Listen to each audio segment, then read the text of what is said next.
This is not a book.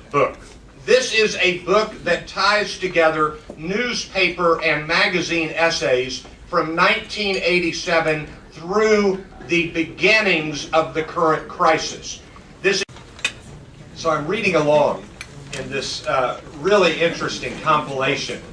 Michael Lewis is the editor, and it's called Panic, the Story of Modern Financial Insanity. Buried in this book is an essay by Dave Barry. And basically, Michael Lewis says the whole problem revolves around housing. So I'm going to read you a little bit of Dave Barry in the middle of Panic. The reason people usually give for buying an older house is that older houses have character. What do we mean by character? We mean dry rot. The problem is that many, if not most, older houses were built in the past. Back then, people were stupider than they are today. And one result was that they built their houses largely out of wood. This was a mistake because wood, and you can look this up if you don't believe me, comes from trees. What's wrong with trees as a building material? Plenty. Go outside and examine a tree. From a distance, it appears to be a sturdy, permanent object, but when you examine it closely, you discover that it is a living organism, like a big hamster, except that virtually every part of the tree is constantly being eaten, bored into, nested on, or otherwise occupied by a vast teeming horde of ants, beetles, worms, termites, vines, toadstools, spiders, mosses, hornets, woodchucks, birds, chipmunks, squirrels, snakes, bats, and so on. A tree is nothing more than a giant hotel buffet for critters. This is why the tree must keep committing acts of photosynthesis and growing new branches. If it didn't, in a matter of days, it would be, and I've never said this out loud at this event, termite poop. Cutting a tree down and calling it lumber does not change what it is. It's still a tree. Building a house out of lumber is really no different from building a house out of pepperoni or Cool Whip. It's still edible. Sooner or later, critters are going to resume eating it. The most deadly critter is the dry rot fungus, an organism made up of tiny but voracious spores that, when magnified 127,000 times, look like this. And this is where I just laughed out loud for a while. You can't see it, but it looks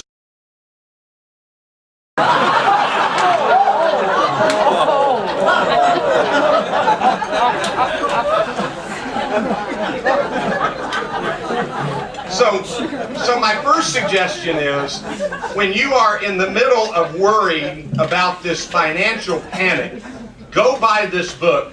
Don't read anything else in it. Just read the Dave Barry essay, the first one.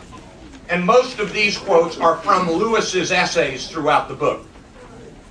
The striking thing about the seemingly endless collapse of the subprime mortgage market is how egalitarian it has been. It's nearly impossible to draw a line between the victims and the perps.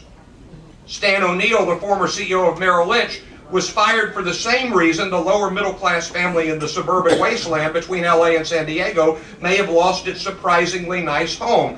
Both underestimated the likelihood of an unlikely event, a financial panic.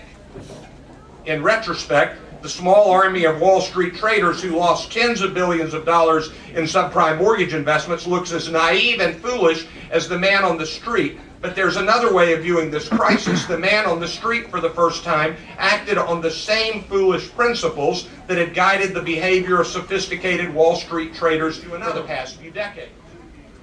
This is from an article in 2008, before the crash last April, by Roger Lowenstein. In 1996, Thomas Friedman, the New York Times columnist, remarked on the NewsHour with Jim Lehrer, quote, that there were two superpowers in the world, the United States and Moody's bond rating service. Boy, is that right. And then there's a chapter on the bubble of the internet, the tech bubble, and there is a list of companies that people were buying the stocks of. Nearly all of them are gone.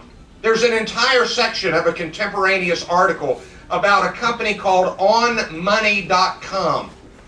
I can't find it on the internet. I looked it up last night. I could not. Worth to read. Panic, the story of modern financial insanity. Hope you enjoyed it. Thank you very much.